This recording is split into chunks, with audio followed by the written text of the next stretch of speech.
David? Sure. Well, we talk about each weekend being 80 minutes, and it's never 40 and 40. It's always 80. There's not one that's more important than another, and that's just competitively what I think is the best mindset. And this team competed like crazy for 80 minutes this weekend against two excellent teams. And I got to be honest, I'm tired. I need a nap. The Colorado game, preparing this team for that game was an absolute beast. And then you got to turn around in less than 48 hours and play Utah, who is as big of a problem, especially offensively, as anybody, and so capable and so talented. And so then you just pray that you're pushing the right buttons. But none of that even matters if the team isn't right. And this team just wants to be great, man. And it is so fun to be a part of. It's so fun to work with a group that wants to be elite and now knows they can be, and is now, I think everybody's just watching it happen. This belief is growing, and people are changing before our eyes and turning into what they're capable of or seeing themselves differently, and it's happening throughout our roster. And you saw that today. I mean, this team played fantastic 1 through 12, and and so I just give them a ton of credit. I think Talia had a phenomenal game again today and a phenomenal weekend, and in many ways, helped set the tone for us and for us to be what we're capable of. We need that leadership, and it was so fun to watch that happen. And then I just thought that this group as a collective whole just rose defensively to a completely different level. And then offensively, you see when you're getting stops, things change offensively. And then you just saw the confidence in that ball move, and then you just look at the shooting percentages. I heard today that we were close to an NCAA record for shooting field goal percentage against a ranked team. I think we're a miss or two away from setting a record in that. And so just a remarkable offensive performance to go with elite defensive effort and execution. And so you got a happy coach, and Gil was electric both nights, and you got to give Utah a ton of credit. I mean, they're a great team. Of course, they weren't going away. They were going to fight till the end, and they had a great fourth quarter. But this team played for 3 quarters at as high a level as Gil's seen in a while from the Beefs. And so it was fun. Timmy, did the win Friday night, did that unlock a new level of confidence for this team, the way that you came out and played today? Right. I mean, Colorado's a great team. Obviously, their ranking is super high. And so we just came out and took care of business as usual. We played our game, and we didn't really let it affect us. We didn't play differently because of that. And so definitely is a confidence booster. We recognize how good we can be and our potential. And so we're just using that as confidence for the rest of the season. Kelsey, early in the season, you knocked down some three-pointers consistently, and then there was a stretch where not so many.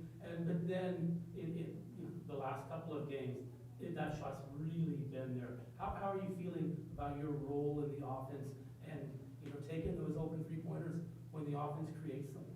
Yeah, definitely. I think we've worked a lot this year, and we all know our roles. And one of mine is if I'm open, I do have to knock down that three. So it's been good it was great to get some today. And obviously it's all about everyone else finding me. Like, I don't get open threes because I do something. It's because my teammates drawn and kicked. And so I think just playing for each other on offense, and whoever's day it is, trying to help them out. So we've talked about execution a lot over the course of the season. Today, your effective field goal percentage was at or above 100 for 2 quarters today. How does this team make that next step and make it consistent? For any of you? Well, it's hard to beat 100, and so I think just depends who we're playing. We did that today against Utah in their style. Can we do that, down at Oregon next week? And then can we do that back at home against the LAs? And so it's adapting to who we're facing and maintaining an understanding and against whatever defense we face, and how to attack it. And so I think we've seen it all now. There's not much more to see, at this point of our season. And so now it's just finding a way with that level of standard and level of excellence, no matter what they're throwing at us. To me, it seems like you've established this niche of sorts where you come off the bench and really give the team some energy. Do you feel like that's something that's evolved for you, or have you always been kind of like that? I've always been energetic. I feel like asking any of my teammates, I'm always dancing, I'm always messing around, like, having fun. And so just adding that perspective of just, Donovan says it a lot, but it's not that deep. And kind of just living by just having fun with it. And so being the energetic player off the bench definitely, I feel like, helps the team have like another kind of spark of energy. But yeah, so. Scott, why has this team become so hard to guard? Well, I think we have all the pieces that create that. I mean, we've got people that can do a little bit of everything at all times. We've got drivers that can hurt you that you got to pay attention to. We've got dominant post play. We've got shooters all over the floor, as you saw today, in style. And they're completely unselfish, and so now they're learning the terminology, they're learning the language that our system takes and demands, to where we're able to adjust on the fly and adapt so quickly to whatever the defense is doing. And because of that, we're just becoming more efficient and our shots are getting better. I ask this knowing there's still much to be played. Sure. If this team continues to play like this and builds off this, is this a Final Four team? There's a long ways to go before that. I mean, I asked the team that question, not that question, but I said, how good can we be? I mean, really, how good can we be? I mean, with the level of effort that we're playing with, which is, it's one thing to have talent. It's another thing to play with that edge and that desire and that tenacity, where that hunger comes out of you to where you get yourself to whatever level is necessary. And there's no limit on your effort, and there's no limit on your concentration level and how much you're giving. When a team hits that, then the sky is the limit. And so we have all the pieces, and I think maybe going into the weekend, the one thing that people could have said, well, you don't have a scoring one. That's the one thing people could have said. And look at what Dono did. So, she checked that box. And so now what don't we have? And so people could say experience. Well, we're playing against according to everybody else, Final Four teams every week, it seems, right? And look at our schedule so far, and we're competing with everybody. And so, like I always say, why not us? Why not us? And I mean, it would be hard to argue against us when I say that at this point. Kelsey, for you, I was watching you in pregame warm-ups and couldn't help but notice that you drained like 8 or 9 top or 3 tees in a row. When do you feel like you know that you come into a game and a night you feel like I can make threes and will, and obviously kind of showing that tonight of this performance? Yeah, I think I've talked to a lot of people on the team about this, but I think it's just trusting your preparation.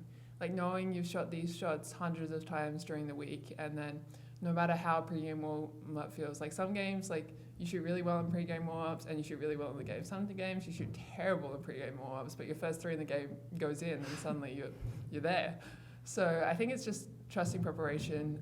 Today was great. It was really nice to be shooting well in pregame warm-up today, to be able to carry that over. But yeah, we all prepare, so I have faith in every single person every single time a shot goes up. So yeah.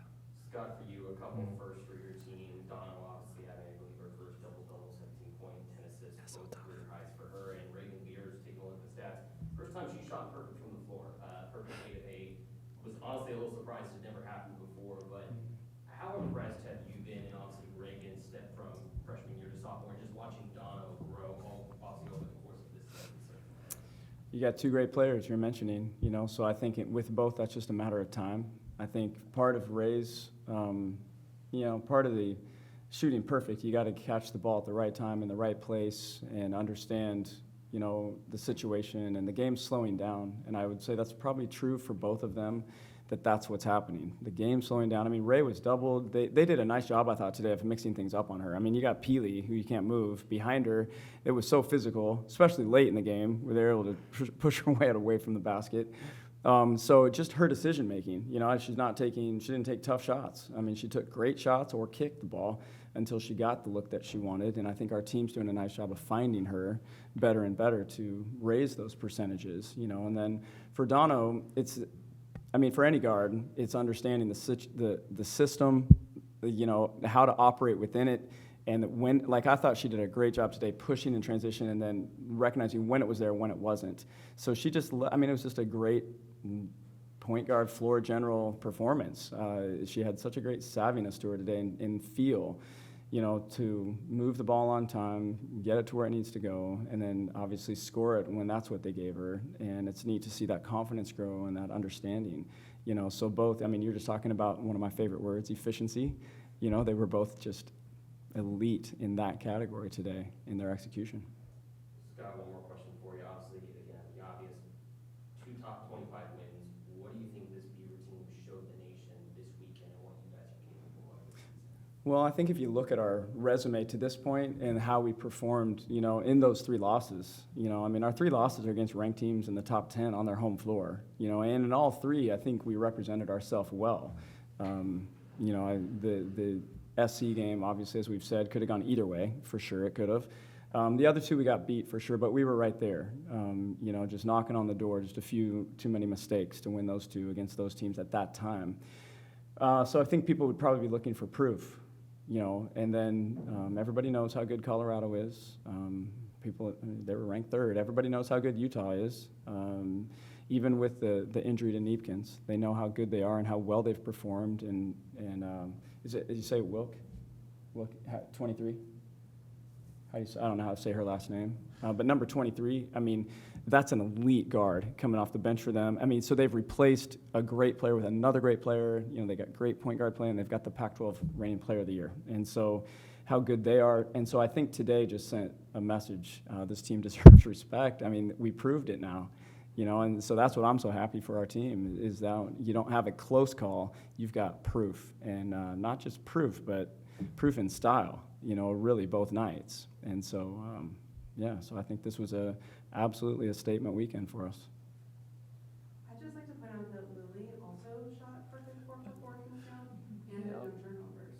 Thank you So for that. argue that she had a perfect game.